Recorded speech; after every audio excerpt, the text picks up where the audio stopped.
नमस्कार। स्वागत करुच्ची मो चैनल को Odia pregnancy and parenting tips को। आज मु कहबाकू जाउची नवजात शिशुर झाड़ा विषय किछि जानिबा तथ्य। मुख्यतः नवजात शिशु तीनोटी जिनिस अत्यावश्यक थाए। साहा होची समय रे खाइबा, सोइबा आउ समय रे झाड़ा करिबा। झाड़ा को नहीं बहुत पेरेंट्स चिंतित था कि आज मो पिला दिन को एतिकी थर झाड़ा करदेला कि एतिकी दिन है झाड़ा कलानी कि बहुत थर झाड़ा करगला, एसबू नहीं कि बहुत चिंतित थांती।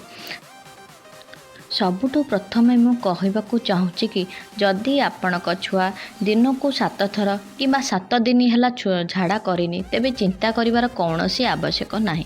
कारण नवजात शिशु मार क्षीर खाई थाए। मार क्षीर बहुत हल्का होता है। यह नवजात शिशु सहजरे हजम कर दे थाए किंबा तांको पेटरे सहजरे से रखी थाई पारे। सेथिपाई चिंता करिवार कौनसी कारण नाही।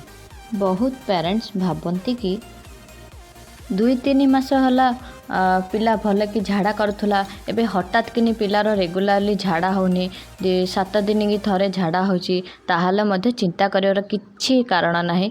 पूरा रिलैक्स हो जातु, डॉक्टर को कंसल्ट करिया भी दरकार नाही। जदि आपणक छुआ टिके टिके झाड़ा करूथाए हुए तो ताको कब्ज होई पारे।